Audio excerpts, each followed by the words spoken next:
I have attempted to put before you the ideas of the people of ancient Greece regarding the connection between the human soul and the evolution of the earth. In doing so, I specially emphasized 2 points of view, stating that the Greeks were fully aware that in ancient times the human soul was endowed with clairvoyant capacities, and that Persephone, the daughter of Demeter, was regarded by them as the regent of those forces which work upon the human soul from the cosmos. On the other hand, I said that everything that might be called the intellectual culture of humanity found expression in that stream of thought with which the names of Odysseus, Menelaus, and Agamemnon are associated, and the feeling was evoked that for this form of culture a continual sacrifice was necessary, so that the best feelings and perceptions of which the human soul was capable, when under the influence of intellectual culture, were, so to speak, sacrificed to a certain religious sacerdotalism. This thought is represented in the sacrifice of Iphigenia.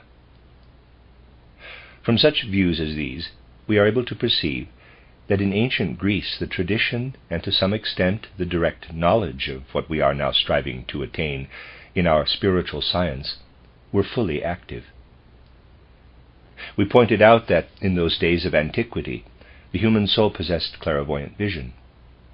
You may read in esoteric science how, in the days of Atlantis, human souls looked into the spiritual worlds, and how cosmic forces actually appeared to them as forms, so that people did not speak at that time of mere abstract forces, since those forces were living forms. A consciousness of such living forms has been preserved to us in the figure of Persephone.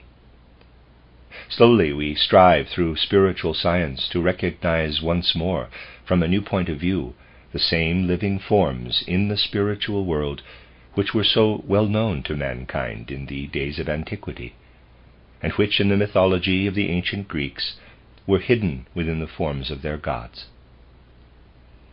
The more profoundly we give ourselves up to a study such as that of Greek mythology, the greater will be our reverence for and our wonder at the vast cosmic wisdom concealed in it. To give you an idea of the depth of wisdom contained in the whole of this teaching about the gods, may I call your attention to one particular.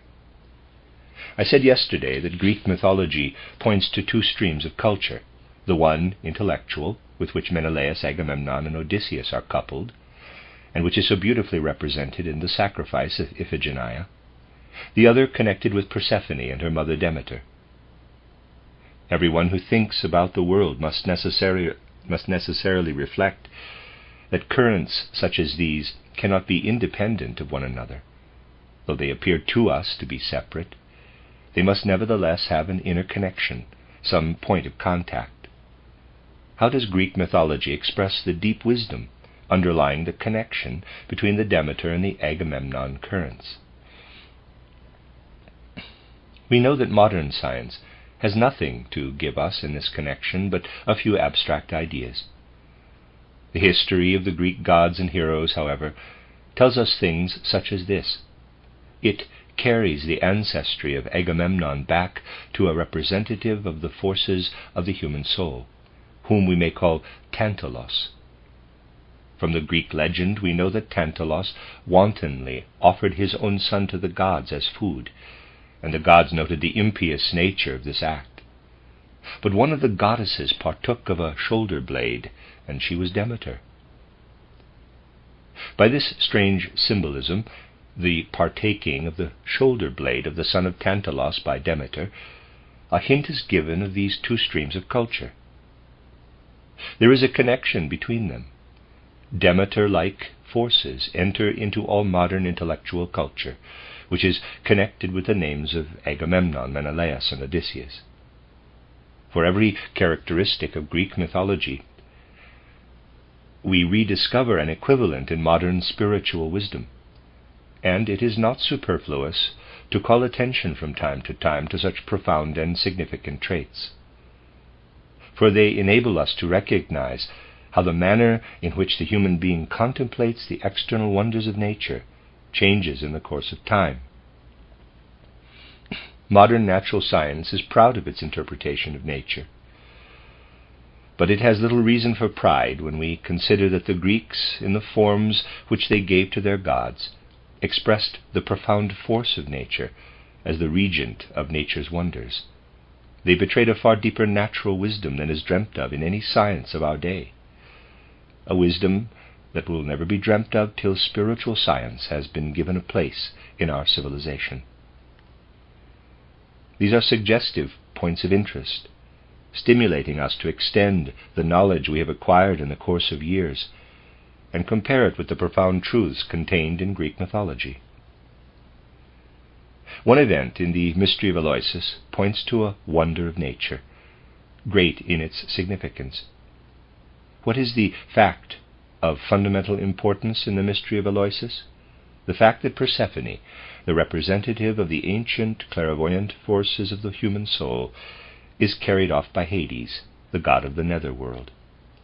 The whole of this remarkable action must be vitally present to you as seen in this new creation of the Eleusinian mystery, in the being representing Hades or Pluto. What do we find when we apply what is expressed in Greek mythology and in the mystery of Eleusis to the nature of man himself? What has become of the old clairvoyant capacity of the human soul, referred to in our spiritual science? We might truly say, the rape of Persephone has been in progress since most early times, and down to our own day. The old clairvoyant culture has vanished. In truth, however, nothing in the world is lost. Things only change.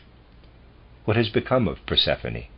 What is her work today, the work of the regent of the old clairvoyant forces in human nature?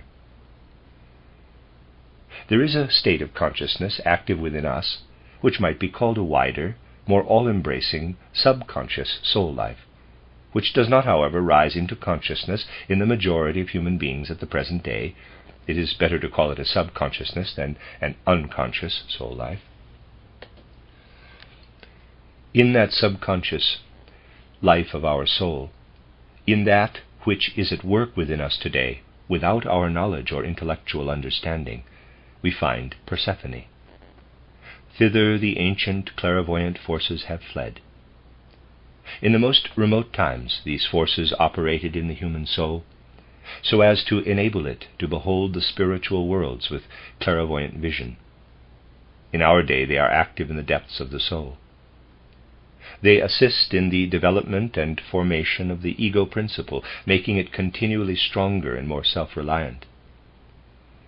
Thus these forces, that in olden times were dedicated to the bestowal of the powers of clairvoyance on humanity, have now the task of strengthening and consolidating our ego principle. The Persephone forces have really retreated into the nether world of the human soul. They are taken captive by that which slumbers in the depths of the human soul, and in one sense are held in bondage by those hidden depths. In the progressive course of human evolution, the rape of Persephone has been accomplished by those forces of the soul which are situated deeply within it, and which are represented outwardly in nature by Hades or Pluto. According to Greek mythology, Hades reigns in the subterranean realms of earth, but the Greek knew that the same forces which are active in the depths of the earth are also active in the depths of the human soul. As Persephone was carried off by Hades, so the ancient faculty of clairvoyance was captured by the gods of the netherworld within the individual soul. Persephone is the daughter of Demeter, and we are thus led to the opinion that we may look upon Demeter as a still older regent, both of the external forces of nature and of the forces of the human soul. I have already shown that Demeter is a figure in Greek mythology, which points us to a period of ancient Atlantean clairvoyance, a period to which the most ancient treasures of Atlantean wisdom belong. And it is here that Demeter is really to be found. When the Atlantean gazed into the spiritual world, he saw Demeter. He actually encountered her. Now, what were the reflections of the Atlantean when this primal mother of the human soul and of the fruitful forces of nature appeared to him out of the whirling substances of the spiritual worlds, which were ever in motion, ever assuming new forms. He said to himself, not consciously, but as it were unconsciously, quote, "I have accomplished nothing. I have gone through no inner development, as will be necessary in later times, to enable me to behold the spiritual world. The same natural forces which gave me my eyes, my brain, my organism, and which work in me, also give me the force of clairvoyance. I am clairvoyant in the same way I breathe." Close quote. Just as no special development was required to produce respiration in man, so neither did he bring forth the powers of clairvoyance in himself. They were given him by nature's forces, by divine beings. And when he let his gaze wander over the outer world, over all that was within the limits of his existence, and perceived spiritual things, together with things of sense, he was conscious that he was absorbing into himself the substances of the vegetable kingdom of the surrounding world, which was then different from what it is now. When he was taking into himself all that grew in the world outside, he was simultaneously absorbing the forces that were active there. The man of those times was by no means so narrow-minded as to believe that the nourishment which he absorbed was composed merely of physical substances which could be chemically examined. He knew that he imbibed the inner configuration of the forces active in all these substances, and that these forces contained that of which he was composed, and of which his body was built up. He said to himself, quote, "In nature, forces are at work. They enter into me with my food and with my breath. In their external activity, they are governed by the great Demeter." Close quote. He felt it was the great Demeter who sent her forces into the human soul. There, in the process of digestion, they underwent a change, to put it crudely, which was a spiritual process, which transformed them into clairvoyant capacities. Through the forces active in Demeter, as fruitful goddess in the world of nature, there is born in man, in his human organism, the gift of clairvoyance, represented by Persephone. Thus man feels that he has his place among the wonders of nature. He feels the faculty of seership born within him as the birth of Persephone. He feels that he has to thank Demeter for this birth, Demeter, who causes the same forces to evolve everywhere in the universe around, as then evolved in the power of clairvoyance.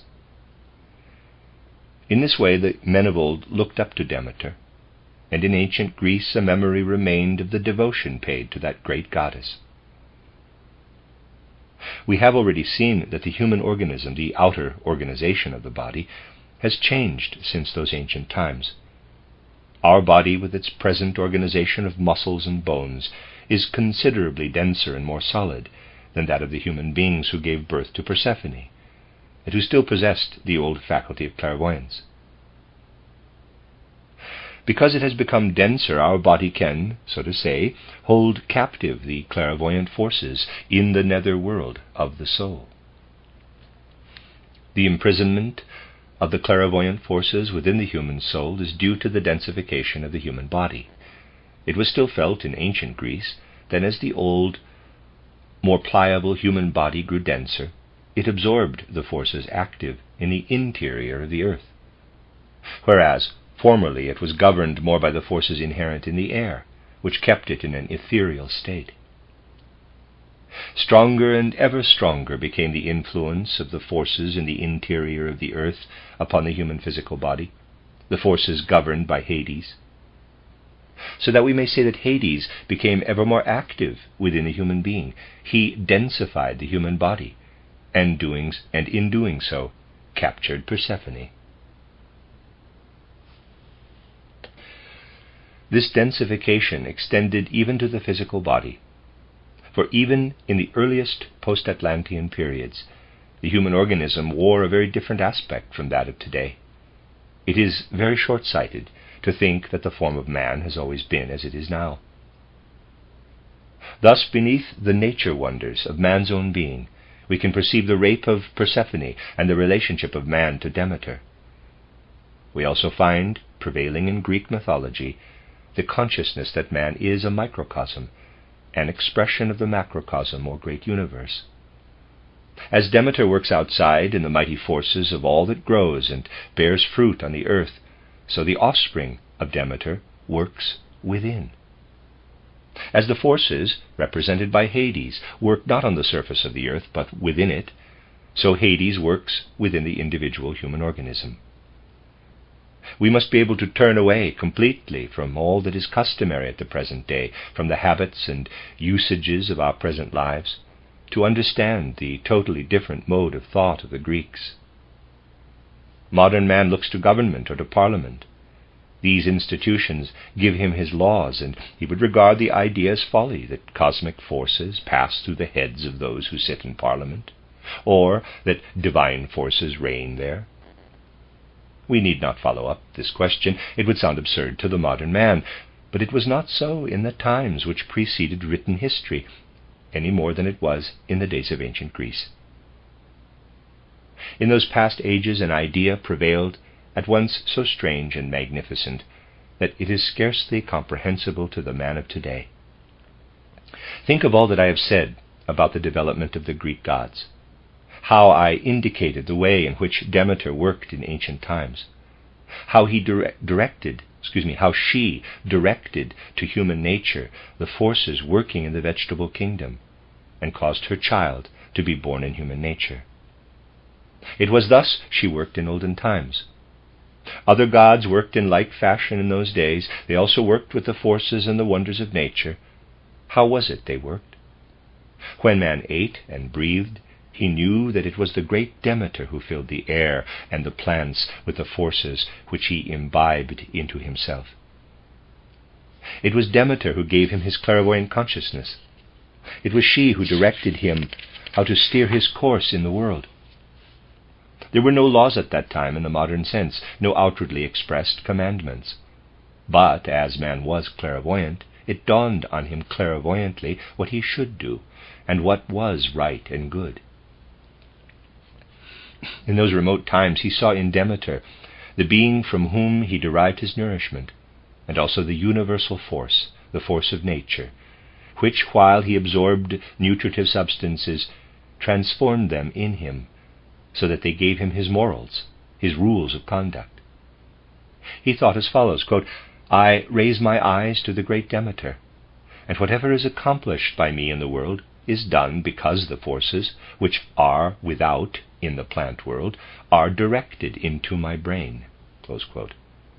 She, the Demeter of olden times, was an unquestioned lawgiver, not illuminating the consciousness, but stimulating the soul to action. This was also the case with other gods. By nourishing the human being, by enabling man to breathe, by inspiring him with the impulse to stand upright and to walk, they gave him at the same time the impulse to morality and to all outward conduct.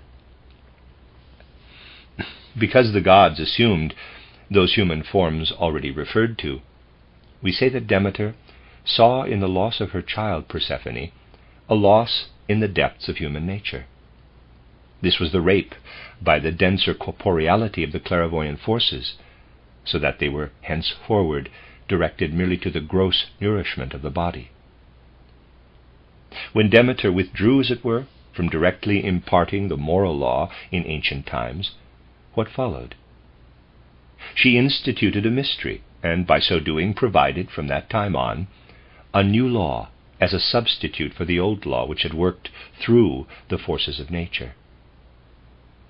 Thus the gods withdrew from the forces of nature and entered within the mysteries, bestowing on man the precepts of morality, as he no longer had morals imparted to him directly through the workings of nature. The ancient Greek held the opinion that in olden times the gods had conferred on man moral precepts along with the forces of nature. These forces then gradually withdrew. As a compensation, the gods afterward gave the moral law in a more abstract form, through their messengers in the mysteries. Owing to this estrangement from nature, man needed a more abstract intellectual system of morality. For this reason, the old Greeks looked to the mysteries for guidance in their moral life, and in the mysteries they recognized the activities of the gods in their moral principles, as they had formerly recognized them in the forces of nature. Therefore, in the earliest times of Greek civilization, the moral laws were ascribed to those gods who had worked in primeval times through the forces of nature. In alluding to the origin of their most ancient laws, it was to no parliament that the Greek looked, but to the gods who had come down to men, and who in the mysteries gave them the laws which then continued as human morality. But what became of that primal force of Demeter herself, when the human body grew denser and changed? To make use of a somewhat homely simile, you all know that we cannot do quite the same thing with ice as with water, though the ice is water in another form. Neither was it possible to accomplish with the denser human body what had been possible formerly by means of the force of nature with the finer body. By instilling into the latter the spiritual forces which come from the products of nature, Demeter brought about the development of clairvoyant powers in man. What happened to the forces of Demeter in consequence of the densification of the human body, or, in the words of Greek mythology, what happened through the rape of Persephone by Hades?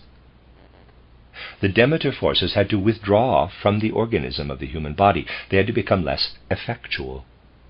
It was necessary that man should be removed from the immediate influence of Demeter, and so he was subjected to the other forces to which I alluded yesterday. What makes the dense human body vigorous and healthy? As in ancient times, Demeter made the ancient human body vigorous and healthy, so it is Eros, or the element represented by Eros in the forces of nature, who makes the new body young and vigorous. If Eros did not work upon it, and had Demeter continued to do so, the human body would have been withered and wrinkled all through life. The forces of Demeter are not found in the fresh bodies and chubby and rosy cheeks of our day, but they are found when the Eros forces have been eradicated from the body. This happens when the body grows old and becomes dry and wrinkled. We find this deep truth in the mystery of Eleusis. After the rape of Persephone, Demeter appears denuded of her original forces. She is transformed by Hecate, and in such a way that she now only displays the forces of decline. In fact, from the rape of Persephone onward, we can observe the withdrawal of Demeter from the purely human bodily organism, a circumstance which may also be observed in the history of human evolution. Oh, these wonders of nature, so splendidly expressed in the antique figures of the gods! When, with advancing years, Eros retires from the human being, the influence of Demeter on the human bodily organization begins again. In a certain way, Demeter can then re-enter the human bodily organism. The forces representative of fruitful chastity take the foremost place, while the Eros forces fall into the background. When we consider the aging of the human being, in conjunction with the transformation of the forces of Eros into those of Demeter, we touch upon a deep and mighty mystery in man's evolution. Profound truths such as these were veiled within the Eleusinian drama. So profound is that drama that the cultured man of our day would most certainly regard what I have just said as fantastic speculation. What has just been said, however, is no fantasy. It is the assertion of materialistic learning upon these matters that is the veriest superstition, the real fantasy. What then has really changed in human nature in the course of ages, since the days of old Atlantis till the present time? It is the sheaths in which the real human being is enveloped that have changed. The human being is wrapped in his three sheaths, the physical, the etheric, and astral bodies, so that our innermost self is implanted within these three coverings. These sheaths have undergone a transformation in the course of evolution, from Atlantean times up to the present. And we ask now, what has actually been the impelling factor needed to produce the change in these sheaths? We must seek that driving, impelling factor which has brought about the change in the first place in the human etheric body. That body is the factor of strength, the actual working force. It has densified the physical body and changed the astral body. For these three bodies are not so ordered that they are like the rinds of fruit or the layers of an onion, one outside the other. Their forces mutually interpenetrate, and there is a living interchange between them. The most important and active of the sheaths in this work of transformation, which is the historical evolution of man, is the etheric body. Let us represent the three bodies of the human being symbolically in a diagram. And there's apparently one on page 29 of this book. I shall simply draw the three bodies, physical, etheric, and astral, in three divisions, one above the other.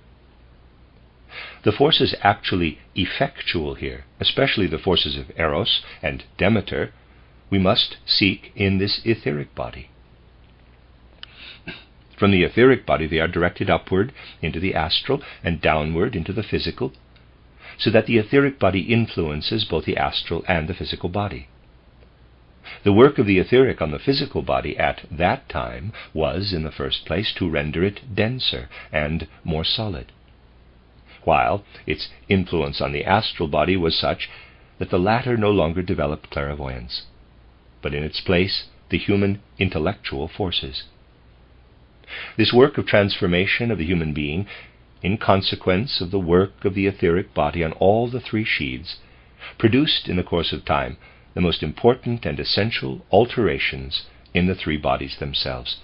They all became completely metamorphosed. An Atlantean body, and even a post-Atlantean body of the earliest period, was different from one of our day. All the circumstances and conditions of life were different then. All the conditions were changed. In the first place, if we consider the physical body in its vital development, from the earliest times down to the present, we find that owing to its densification, that body has been more subjected to the external influences of its physical environment. In ancient times, the plastic physical body was influenced more by the spiritual conditions of existence, while in modern times, on account of its density, it has become subject to the external conditions of the physical plane. Owing to this circumstance, certain peculiarities of the physical body, which in earlier times did not exist in the same form, have been intensified. The phenomena of disease of the physical body especially have changed. What we call the sickness or health of the physical body was governed by very different causes in ancient times. Then everything relating to the health of the human being was in direct connection with the conditions of the spiritual world. At the present day, man's physical body is inseparable from outer physical circumstances and conditions, and is, therefore, dependent on these. The conditions on which health depends must be sought today directly in the external physical conditions of life. In the words of Greek mythology, in consequence of the rape of Persephone by Hades and her captivity in the netherworld of human nature, the most inward, essential part of man's being has been subjected to outer circumstances in respect to the conditions of illness and health. This is one of the changes which the human organism has undergone. The second change relates to the human etheric body itself. It is true that the forces of metamorphosis are in that body, but it has itself changed as well. In earliest days, the etheric body was so organized that the human being did not become acquainted with the world as man does today. When man looked into the spiritual world by the old Persephone clairvoyance, he saw images there of spiritual beings. He was then surrounded by a world of pictures. It is true that these pictures were called up by the forces of the astral body, But if the astral body depended upon its own forces alone, it could not perceive those pictures. The astral body sees no pictures when it is thrown upon its own resources. Just as a man does not see himself advancing unless confronted by a mirror, so the astral body could not perceive the pictures created by itself if its activity were not reflected in man's being by the mirror of the etheric body. The etheric body makes visible the pictures called up by the astral body. What the man perceives of all that takes place in his own astral body is what is reflected by his etheric body. If all the inner processes of our astral bodies were not mirrored by the etheric body, we should indeed still have within us all that the astral body accomplishes, but we could not behold it, and would be unaware of it. Therefore, the entire presentation of the universe man forms for himself, the whole content of his consciousness, is reflected from his etheric body. It depends altogether on the etheric body whether he knows or does not know anything of the world. In the old days of clairvoyance it was thus, and it is still the case today, that all knowledge of the world depends upon the mirroring of the astral activities in the human etheric body. What underlies the forces of the etheric body? Underlying the forces of this etheric body is the fact that in them we have the key to our knowledge of the world. Otherwise, all that is effected in our astral bodies by the world would be powerless to open to us the gates of knowledge. The key to knowledge of the world lies in the etheric body, and it contains, besides all that enables us to speak as we do regarding several important passages in the two first Rosicrucian dramas. Let me read that part again. And it contains, besides, all that enables us to speak as we do regarding several important passages in the two first Rosicrucian dramas. In these, mention is made of the labyrinth of thought, and of the threads which our knowledge must spin. We do not learn to understand the world by merely gazing at it. We learn to understand the world either by passing from picture to picture, as in the old clairvoyant state, or as in our modern intellectual culture, from idea to idea, through the labyrinth of thought spoken of above. This association of ideas is also caused by the forces of the etheric body. Therefore, what we may call the key of knowledge, the threads connecting the various images in our consciousness by which we attain to understanding, have been changed. Thus we see how much depends upon the forces of the etheric body, and how they must have altered. Let us now consider the third member, the astral body itself. The astral body is the element in which the influences of the world are active in us, and in which the powers and capacities are molded, which are then mirrored by the etheric body. Knowledge is kindled in the astral body. It is brought to the consciousness by the etheric body. A thought or an image is kindled in the astral body. It is in us because we have an astral body. But we are conscious of the image or thought because we have an etheric body. It would still be in us even had we no etheric body, but we should be unconscious of it. The torch of knowledge is kindled in the astral body. It is mirrored, as the conscious knowledge of the individual, in the human etheric body, so that we may say, in the human astral body the torch of knowledge is kindled, and this torch changes in the historical progress of human evolution. In ancient times, man's consciousness was a clairvoyant picture consciousness, while at the present day it is an intellectual or reasoning consciousness. Thus the forces of the astral body have changed. While man was thus going through his historical evolution, there were forces at work within human nature which brought about an alteration in his entire relationship to Demeter. Out of the rarefied body of ancient times, out of the astral body with its ancient clairvoyant capacities, Demeter was, so to say, driven out. Eros entered. Other human forces different in character and independent of Eros, came more under the influence of Demeter. Therefore, in the period between Atlantean times and the present day, an evolutionary force worked in three different ways upon the nature of man, a threefold kind of growth, of transformation, and of metamorphosis.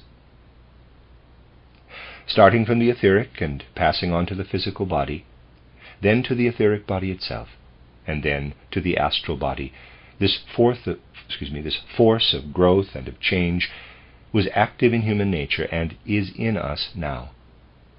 It changes us from youth to ripe age by transforming the forces of Eros into those of Demeter. This threefold development is a part of our organization. It brings about other conditions, those of sickness and health in our physical body. It causes that different mirroring of knowledge in the etheric body, and it transforms the torch of knowledge in the astral body.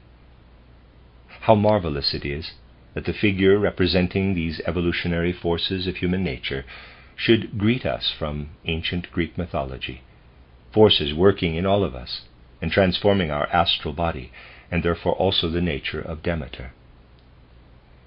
These forces within the human etheric body, which work upon the physical body, on itself, and on the astral body, are represented by the threefold Hecate.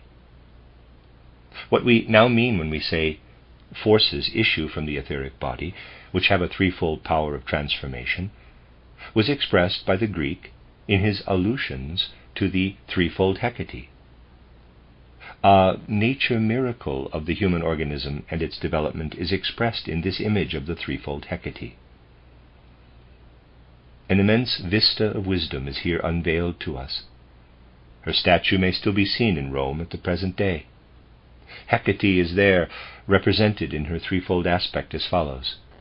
The first aspect, which relates to the conditions of sickness and health, shows the symbol of the dagger and the serpent, which latter is also given to Asclepios as representative of the science of health. The dagger typifies external influences of destruction affecting the human organism. By depicting Hecate in one of her aspects, with the dagger and the serpent, a hint was given that those forces were meant which influence the etheric body in respect of its growth and development. The second aspect of Hecate had, necessarily, to indicate that in the etheric body, the key to the understanding of the world had changed. What is the symbol of the second aspect of the threefold Hecate? The key and a coil of rope, typifying the labyrinth of thought. In her third aspect, Hecate bears a torch, representing the torch of knowledge, as developed in the astral body. We can now feel how stupendous is the weight of materialistic superstition with which men nowadays regard this profoundly significant figure of a past age, and how new life will be instilled into such things when men have learned anew what is actually meant by the profound symbolism of the three aspects of Hecate. The thought of ancient Greece will rise anew when human souls, steeped in spiritual science, contemplate works of art in this way. In such souls, all the wisdom of the spiritual nature of man that has been mysteriously hidden in such figures will well up anew. These things must not be interpreted in an abstract sense. We can, of course, only express them by clothing them, as it were, in abstract form, but all this may become for us a living feeling if we are filled with the consciousness that Hecate has but changed the manner of her working, and that she is still within us today, that she is active in each one of us. It was said by the ancient Greek that not only all human development, but every human being is subject to the forces of Hecate during the transformation of his bodily form and the mutations of his physical, etheric, and astral bodies.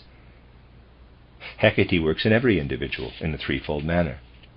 The lessons imparted to the human soul in those times by the statue of Hecate may be given also today. How does the modern follower of spiritual science, who now no longer expresses himself in a figurative manner, impart his instructions? He tells us that in the course of human evolution, from the time of birth of the individual to the age of maturity, the three principles of the human body are metamorphosed. In the first 7 years, the physical; in the second 7, the etheric; and in the third 7, the astral body. The forces which are described, without the figure of speech used here in my little book, The Education of Children, the forces active in triple form in the human organization, are the forces of Hecate. In the teaching of modern spiritual science, that the upbuilding of his physical body is carried on by man up to the second dentition, an indication is given of one aspect of Hecate working in him. Here in modern language is expressed what the Greek intended to show, when he represented one aspect of Hecate with dagger and serpent. The second period of change in man is represented by the key and the coil of rope. Here is expressed the activity of the etheric body working from within on itself in the second 7 years. The third period of 7 years, wherein changes occur in the astral body, is imaged by the symbol of the torch. Thus, in its essentials, I gave long ago in modern book form what the wisdom of Hecate meant to the old Greeks, and what was expressed by the image of Hecate in the ancient Greek mysteries. In this is also to be found the significance of the development of our European civilization. Let us look back to the days of ancient Greece. Here, in the traditions of Greek mystic lore and of Greek mythology, we find the mighty images which were placed before those seeking instruction, to awaken in their souls the knowledge necessary for man in those days. The image of the threefold Hecate did not awaken knowledge in the form in which it is absorbed by us at the present day, when we consider this teaching of the threefold change that occurs from the time of birth till about the 20th year. In pondering over such teachings, we faithfully tread the path which human civilization must follow.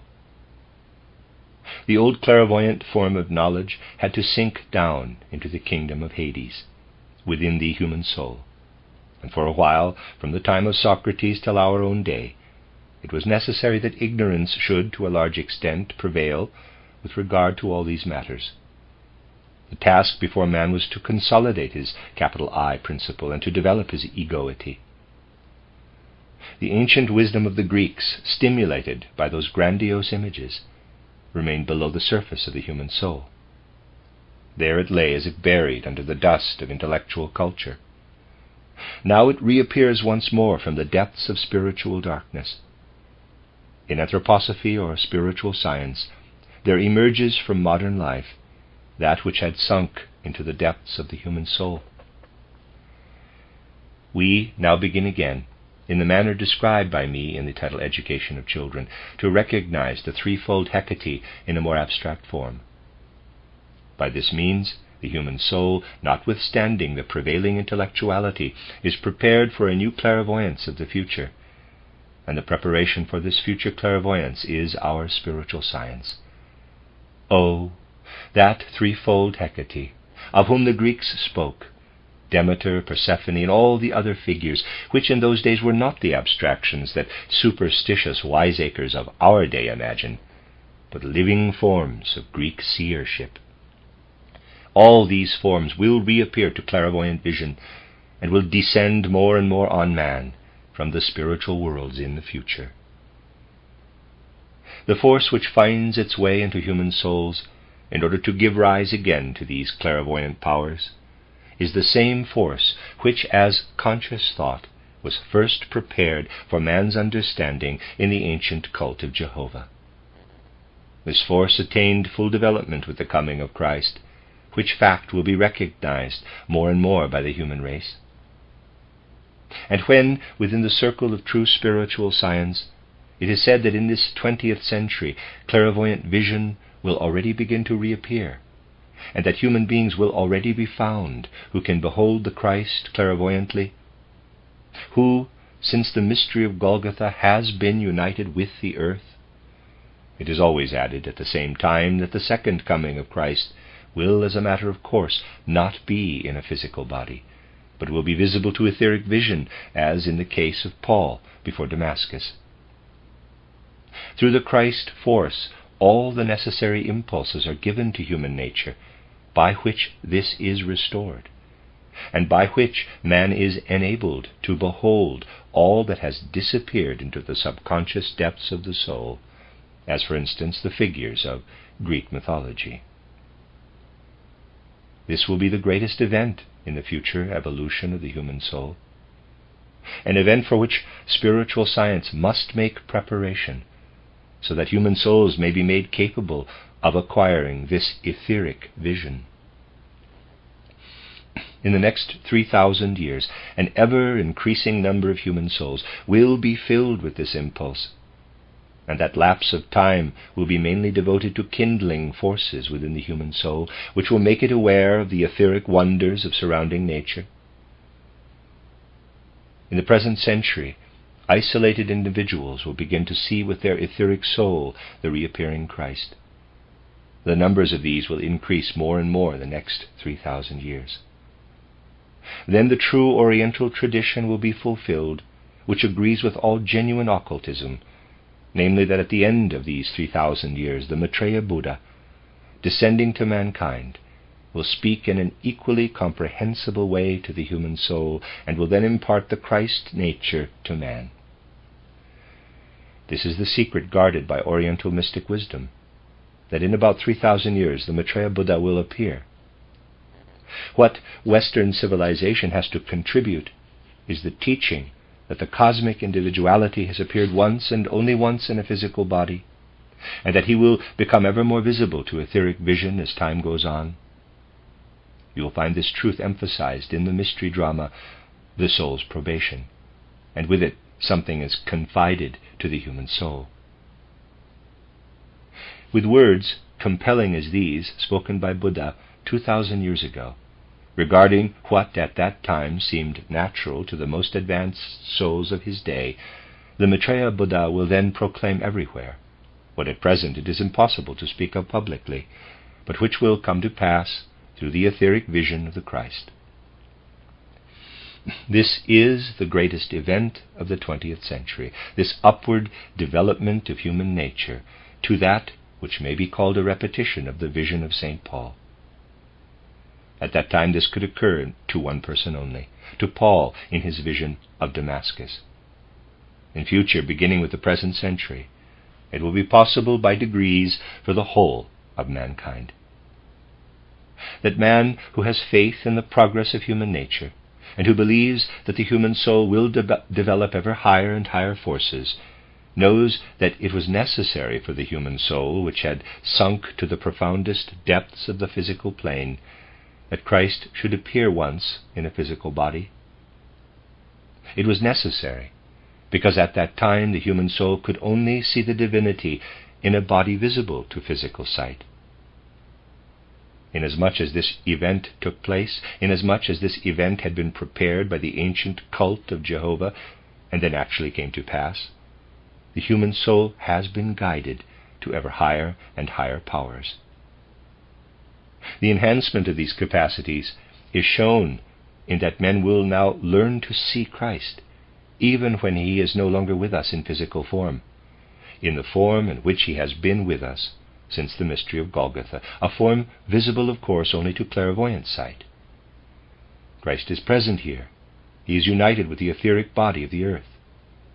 The most essential thing is that the human soul should strive to develop so as to be able to see him. Herein lies the great advance in the evolution of the human soul. And whoever believes in the progress of that soul, whoever believes that spiritual science has a purpose and a mission to fulfill concerning this progress, will understand that the forces of the human soul must increase ever more, and that it would signify stagnation of its forces if the human soul of our own time were obliged to see Christ in the same physical form in which it once beheld him.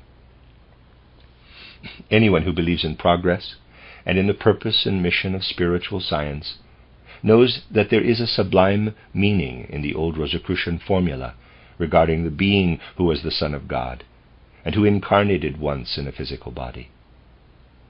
He knows that from the present century onward, according to prophecy and to our own knowledge, that being will become increasingly visible to human souls in an etheric vision.